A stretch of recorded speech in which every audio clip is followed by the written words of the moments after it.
Usar totalmente aquele dinheiro da licença com software livre está errado, tá? Você acaba, porque o software livre ele exige um conhecimento melhor do profissional, exige um profissional mais qualificado, entendeu? Não é qualquer pessoa que vai implementar uma coisa direita. Então você acaba gastando mais com o ser humano do que com a licença, tá? E acaba sendo, é toda aquela ideia de o dinheiro estar no Brasil mesmo, você está pagando pessoas que o dinheiro vai circular, a sua empresa vai ser beneficiada com aquilo, então isso é muito importante. Solução com interface amigável. Isso aí é o chamariz de quase todo mundo que usa os Zabbix hoje. Tá? Todo mundo tem receio do Nagios, porque tudo arquivo de configuração e tal. Realmente, eu não consigo hoje com Nagios, de novo, só com Nagios, porque tem uma ferramenta aqui até que dá uma interfacinha gráfica para o Nagios de gerência, que é o Groundwork. Mas só com o Nagios hoje você não tem uma interface de gerenciamento do Nagios fácil, que você possa chegar assim para o cliente e falar assim, ó, toma aí. Quando você quiser colocar um ativo, você vem nessa tela, clica, assim, assim, e está pronto. Hoje, com o Nagios, você não consegue. Você tem que ter uma pessoa ali que conhece o Nagios, está o tempo todo gerenciando. Então, os Zabbix têm isso, e foi uma das motivações nossas, né, para colocar os Zabbix lá. E uma solução escalável. Tá? Os Zabbix hoje ele pode monitorar 10 ativos, como tem casos, nosso amigo Flamário aqui, que ele falou que está monitorando 600 ativos na lista dos Zabbix. Tem casos de pessoas monitorando 2.000, 3.000, 6.000, 10.000 ativos. Então, ele é escalável. Ele pode monitorar uma coisa bem pequena, você usando um recurso bem pequeno também, usando SQLite, quer que seja. Você também pode monitorar uma coisa enorme, usando o Oracle como banco de dados, por exemplo, para suportar toda essa carga. Então, ele é escalável. Tá? E... acabei passando, desculpa. Então, o que é o Zabbix, né? Foi criado em 1998 pelo nosso amigo Alexei, né? Thank you. Licenciado em código aberto. O back-end dele é escrito em C++, tá? Ele tem uma ideia de back-end, um software back-end e um software de front-end. São, de certa forma, separados. A interface é escrita em PHP, tá? Uma linguagem simples e fácil de qualquer pessoa quiser colaborar.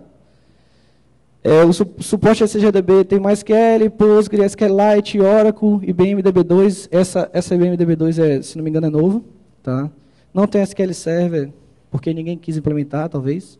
Mas eu percebo que não há nenhuma aversão do projeto a isso. Se alguém quiser implementar o conector, sinta-se à vontade. A gente vai até gostar, inclusive. Os agentes hoje, né, o Zabbix é um software de servidor de agente, né? E ele tem suporte a AIX, HPUX, FreeBSD, GNU Linux, Windows e outros. Você pode estar tentando compilar em outras plataformas, mas os pré-compilados hoje são para essa. Também tem a possibilidade de monitoria sem agente. Tá? Você fala, pô, mas é servidor agente, mas como é que eu monitoro aquele switch? Como é que eu monitoro a cafeteira? Entendeu? Você pode monitorar sem agente por diversos outros fatores, com outras possibilidades. Né? Ele hoje já suporta IPv6 e IPv4. Tá? Para quem ainda não acha que IPv6 é uma realidade, vai acontecer.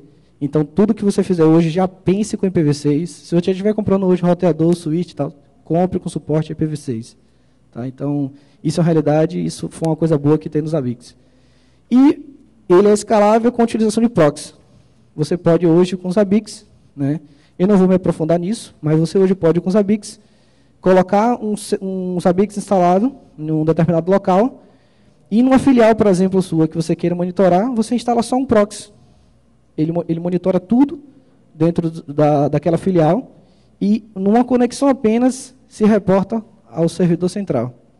Tá? Após eu fazer essa palestra, eu descobri que tem uma outra forma também de você tornar escalável os Zabbix. Ele faz a monitoria distribuída. Você pode instalar várias instâncias do servidor Zabbix mesmo, não do proxy, e eles se comunicarem. Isso é fantástico. Para você que queira, você está numa empresa e a empresa é comprada por outro, ou compra outra, ele está usando também, você só faz configurar as duas para trabalharem juntos. Isso é fantástico. Eu achei fantástico. Não vi isso no Nagios, se tiver, eu acho que isso é um diferencial, inclusive. E uma afirmação minha, o servidor Zabbix é burro. É burro, é simples. A ideia do Zabbix é a simplicidade. O servidor Zabbix, ele é burro, ele não faz nada de inteligente. Ele faz o basicão ali. E o basicão ele faz muito bem. Tá? Então, a ideia dos Zabbix... daqui até o final da apresentação, você vai ver por que eu digo que o Zabbix é burro. Sem querer, claro, diminuir a imagem dos Zabbix, não é isso, é uma brincadeira. Entendeu? Então, a ideia é a simplicidade. Como é que o Zabbix funciona hoje? Só para você ver por que eu estou falando que ele é burro. Ele não tem nada muito inteligente no servidor. Tá? Você tem hoje o Zabbix, tá? o Zabbix Server. Né? O que ele faz hoje? Né? Não está funcionando. Então, o Zabbix hoje, o que é que ele faz? O Zabbix servidor, o back-end, ele só solicita e recebe dado. Só. Basicamente é isso. Ele solicita. É como se, vou fazer uma analogia com o nosso normal. É como se eu falasse, que horas são para você? Que horas são? Aí você fala, 9 horas. Basicamente é isso que ele faz. Ele pergunta, que horas são, agente 1? Agente 1 fala, 9 horas. Aí ele, beleza. Na verdade, o que a agente 1, ele pergunta, que horas são? Aí o agente 1 fala, 9. Na hora que eu configurei o Zabbix, eu já disse que o retorno é uma hora. O Zabbix está esperando um horário. Se eu falar que horas são, ele falar de manhã, esqueça, o Zabbix não sabe. Você não configurou o Zabbix para receber aquela informação. Por isso que eu falo a ideia de ele ser burro. Tá? Ele não recebe, ele não pensa, ele não tem a inteligência de, pô, mas amanhã também é hora. Não. Por exemplo, eu configuro para ele monitorar uma porta e estou recebendo um resultado 01. Se por um acaso eu configurei errado, ele pegou a quantidade de espaço em disco, ele vai retornar um float e eu estava esperando o inteiro. Ele não trata. Ele não conhece esse tipo de retorno. Zabbix não suportado. Então, para você ver que ele é simples, ele faz muito bem o que se propõe a fazer. Tá? E é assim que funciona hoje essa monitoria servidor-agente. Né? Eu acho que todos eles funcionam assim, mas para quem não conhece essa arquitetura, é assim que funciona. E essa comunicação pode funcionar de duas formas no Zabbix. A parte passiva e a parte ativa. Tá? A parte passiva é a comum, que todo mundo faz, que todo serviço de monitoria faz, que é o servidor fazer uma requisição para o cliente, perguntando a determinado item. Simples, como todo mundo faz. Agora tem uma melhor. Você tem a ativa. Você tira essa carga do servidor e passa para o cliente. Você passa para o cliente assim, ó, toma aqui a lista do que eu vou lhe perguntar e a diferença de tempo que eu quero que você me mande. Pronto. Você só passa para ele a cada X tempo, atualizando ele se houver qualquer modificação, e ele lhe manda sem você perguntar. É como se eu chegasse para ele e dissesse, ó, toma aqui, eu quero, de 1 a 1 hora eu vou lhe perguntar o horário, e de 2 em 2 horas eu vou lhe perguntar a temperatura do dia. Eu lhe dou e esqueço. Aí a cada 1 hora você chega, Rafael, 10 horas. Hein? Aí daqui 1 hora, ó, Rafael, 11 horas. Hein? Então, eu tiro a carga de eu ter que perguntar para o agente já me dizer sem eu pedir. E isso aí para quem já configurou ambientes grandes, você percebe que isso é muito bom. Muito bom porque você tira a carga do servidor, que em muitos locais já está sobrecarregado com outras aplicações. Poucas pessoas botam o servidor só para monitoramento, entendeu? E isso tira a sobrecarga e traz para a gente, que normalmente é um servidor que tem uma possibilidade de processamento a mais. De novo, isso não é uma regra. Cada um configura do jeito que quiser. Né? Tem pessoas que falam assim, não, meus servidores clientes têm mais carga do que o servidor Zabbix. Configura como ativo ou como passivo. Se você percebe que os seus servidores têm mais possibilidade de processamento, faz. E o bacana é que você não faz geral, você faz para cada servidor, entendeu? O bom do software livre é isso, você tem a opção, né, de fazer da forma como você quiser. Isso é muito bacana do Zabbix, eu gostei muito. E como é que funciona mesmo, né? Como é que a ideia do Zabbix ser burro? Eu chego e pergunto para o Zabbix lá, você está vivo? Através de um ping, né, de um comando ping, ele me responde sim ou não. O sim ou não é um 0 ou 1. Tá? Eu pergunto lá, quanto você está usando de memória? Ele me responde, 33.5. Não tem inteligência, ele não estabelece uma comunicação e fala. Não, 33,5. Nos ABICs eu já vou estar dizendo, ó, ele vai lhe retornar um float e já coloca uma porcentagem aqui quando ele retornar. Então, a inteligência, não há inteligência no servidor. E lá no Agente 3 eu posso chegar e dizer, ó, você está online e eu estou esperando uma string, true ou false, entendeu? E eu tratar isso. E aí como é que funciona? Os ABICs recebem esse dado, né, de forma simples, e faz, ó, se for 0, mande e-mail. Se for 1, mande SMS. Se o uso de memória estiver acima de 40, mande alarme só na interface, entendeu? Então, os ABICs só faz isso, ele pega o valor que ele solicitou a gente, ou que a gente mandou sem ele solicitar, né, na ideia do ativo, e ele trata isso e faz uma ação. Só. Basicamente é isso. Né? Esse é o meu entendimento que eu tenho dos ABICs. Basicamente ele faz isso. Tá? Isso eu coloquei aquelas 3 opções, mas tem diversas. Tá? Como todo mundo sabe, software livre, você que faz. Né? Se você quiser que ele, sei lá, ele se comunique com satélite e faça determinada coisa, o que você quiser. Ele tem um suporte a script para tomar uma ação com o script. Se tem um script, você faz o que você quiser. Tá? Isso aí é bem possível. Tá? A possibilidade é bacana. E aí que eu digo, a inteligência está no agente. Tá? O agente é a inteligência dos ABICs. Tá? Toda a inteligência dos ABICs está no agente. Tudo de bacana, de fantástico que os ABICs podem fazer está no agente. Tá? Aí eu falo, por que está no agente? Deixa eu voltar aqui. Porque o agente é que faz toda a conversão das solicitações. Tá? É como se o agente, na verdade, como não? O agente abstrai o sistema operacional. Eu faço uma pergunta só para o agente. Para N agentes. Para um agente HPUX, para um agente Windows, para um agente Linux. Eu faço a pergunta, quanto você está usando de memória? Acabou. O agente que vai tratar isso. O agente que tem lá uma função, que vai entrar lá no arquivo, que vai perguntar, não sei. É o agente que faz tudo isso. O agente que vai lá no sistema operacional e ele que se vira. Os servidores ABICs não querem nem saber. Ele fez a pergunta para algum ativo, tá? E esse ativo responde. Agora, em relação a essa abstração, a gente só tem um pequeno problema que não é um problema dos ABICs, né? Pelo menos não sei como isso resolveria em curto prazo, que é, quando eu pergunto espaço em disco, alguns que já usaram já perceberam que tem um problema. Porque no Windows, o esquema de partição é C, D, E, F, são letras. E no Linux é a partir da barra. Então, infelizmente, eu não posso fazer a mesma pergunta para o Linux e para o Windows e para o BSD, e assim seja. Somente por causa disso. Mas, na maioria dos casos, é a mesma pergunta. É a mesma pergunta para a gente. Eu faço a pergunta do mesmo jeito. E o agente abstrai e se vira. Por isso a ideia de a inteligência está no agente. Tá? Então, como é que funciona a configuração do servidor dos ABICs? Do que ele é constituído? Tá? Você pode fazer a configuração de 2 formas. Tá? Eu vou mostrar as 2 formas. Na verdade, vou mostrar como é que faz, e ela pode ser feita das 2 formas. E no final vou mostrar qual é a melhor.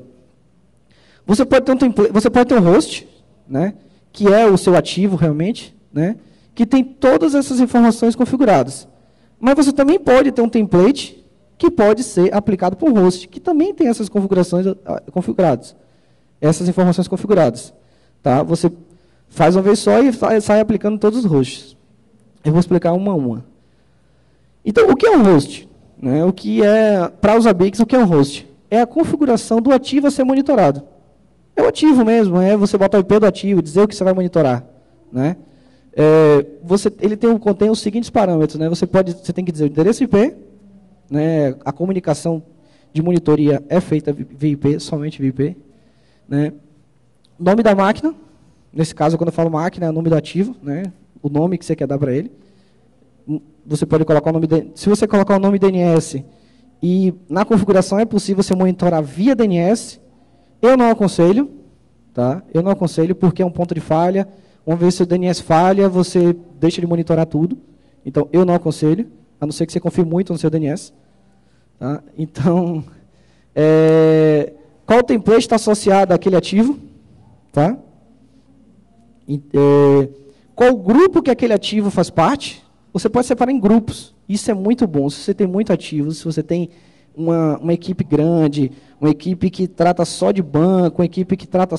É bacana você ter grupo, porque você vai ver lá mais à frente, quando você fizer uma ação, mandar e-mail, mandar SMS, você não precisa mandar para sua empresa toda, você manda só para aquele grupo.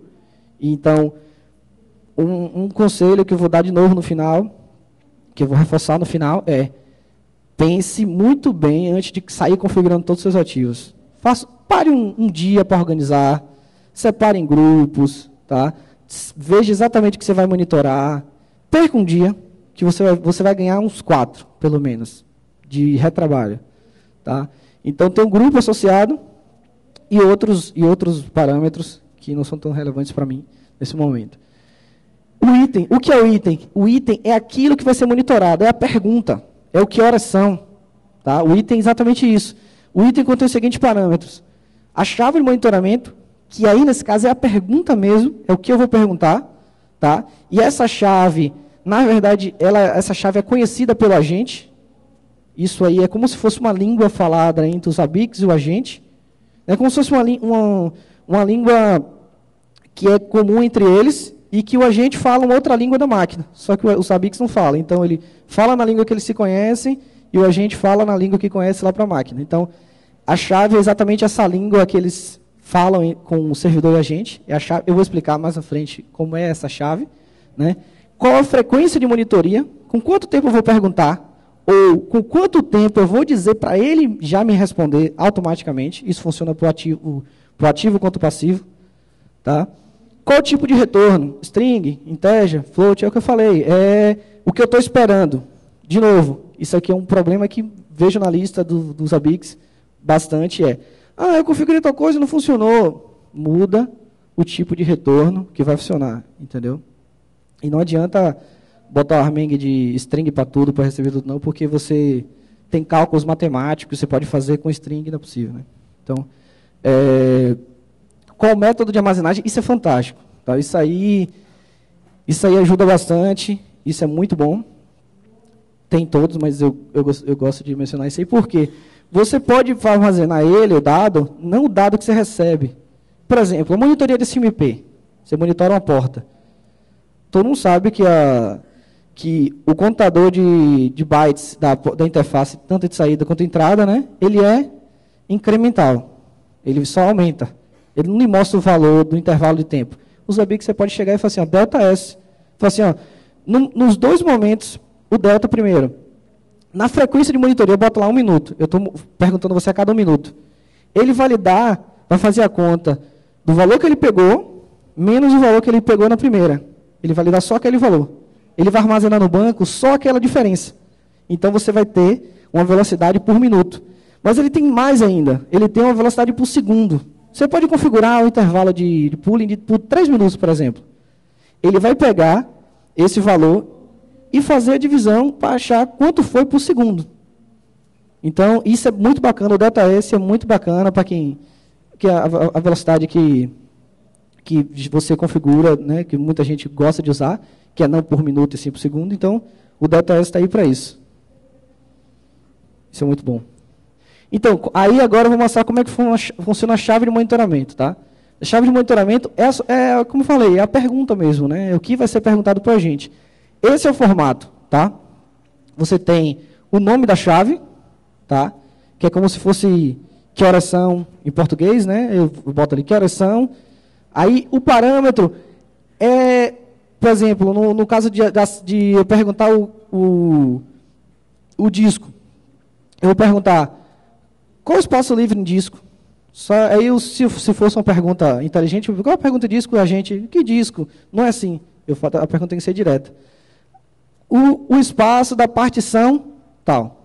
Qual é o espaço livre que você tem na partição? Barra. Pronto. Ali é o parâmetro. O parâmetro vai dentro de... O parâmetro vai ali no meio. São permitidos os seguintes caracteres, né? Alfanuméricos e underscore e hífen. Tá? São os que são permitidos. Qualquer coisa fora disso, na hora que você estiver construindo a chave, ele vai reclamar, ou deveria reclamar. Se não reclamar, abre um bug que está errado. Aí um exemplo, né, que horas são, a pessoa responde. Se não tiver parâmetro, não precisa botar o colchete, é sem nada, é só a chave, tá? Não precisa botar o colchete sem nada dentro. Exemplos reais de chave de monitoramento, né? O agente.ping, que é você pingar o agente, isso aí nada mais é que é um ICMP que você manda e retorna. Esse agente ping é o que a gente chama de agentless, ele não precisa de agente para você fazer isso, né? Ele manda um ping mesmo, né? Uma outra chave é system.cpu.load, que você pode perguntar qual é a carga que o do CPU está rodando naquele momento.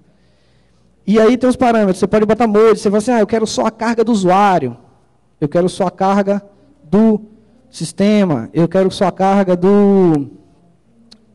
toda, entendeu? Isso lá no site dos Zabbix, ele tem toda a parte de suportado, né? Por exemplo, no Windows você não pode dizer isso, porque ele não tem essa diferença, né? Ele não pega essa diferença. Aí funciona para um, não funciona para outro. Infelizmente, isso é do sistema operacional, não é dos Zabbix. Você tem que seguir isso. O VFS, FS, size, né? Você vai lá e diz exatamente qual o tamanho da sua partição hoje, né? Você pode chegar lá e dizer e fazer a pergunta, né? O PROC-NAN é um processo, uma chave muito usada, né, para ver se o serviço está no ar, né? Você pergunta qual o número de processos que estão em execução hoje, né? Com esse nome. Isso aí só funciona para esse comando, só funciona para a linha Linux, não funciona para o Windows. Para o Windows tem outro, né, que ele tem um API para o service do Windows. Então, esse aí só funciona para Linux, BSD, se não me engano. Tá? Então, esses são exemplos de chaves reais, né, com seus respectivos parâmetros. Sim?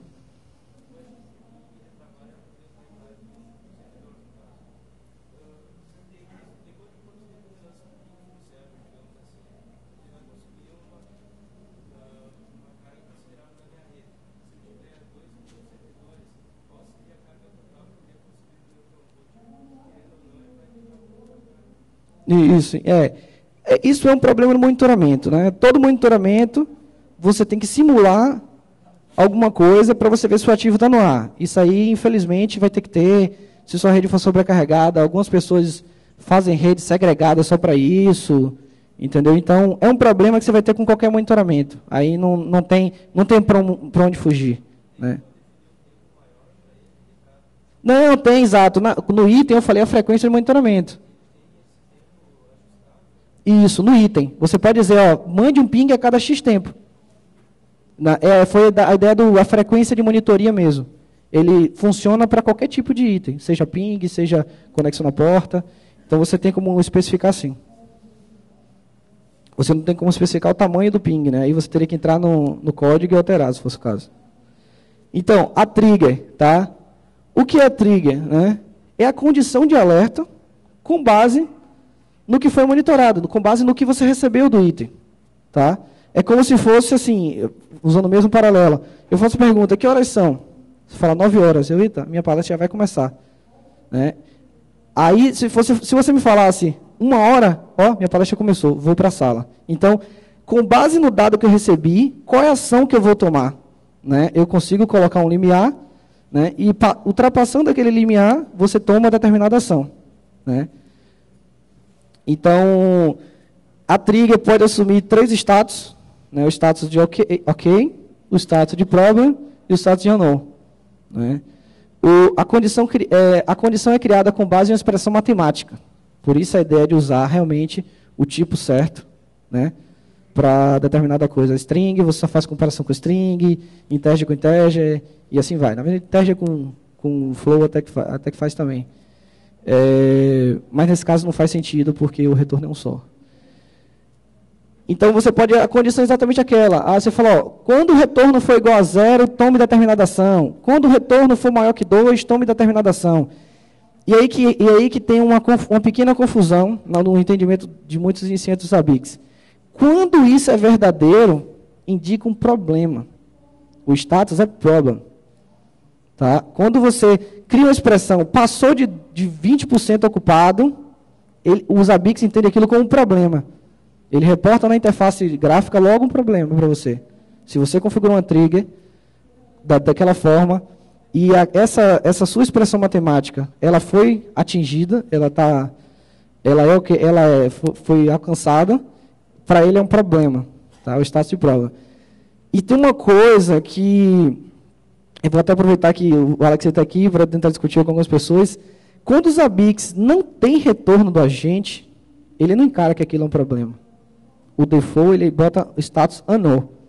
Ele não sabe se caiu, ele pode ser ele que deu problema, pode ser a rede. Então ele assume o status unknown. Fica assim, quem já usou os ABICs, fica quando fica aquele cinzazinho é porque você tem algum item com status unknown. Então, é assim que funciona a trigger. Tá? Vou acelerar aqui. Então, a ideia, né, ali segue um exemplo de uma trigger.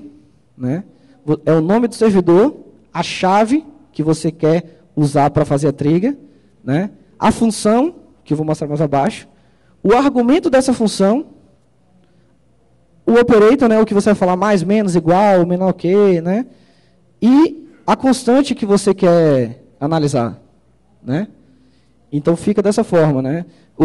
As funções são average, last e max. Você pode pegar, pegue os 5 últimos valores, né? E veja o valor maior entre eles e compare.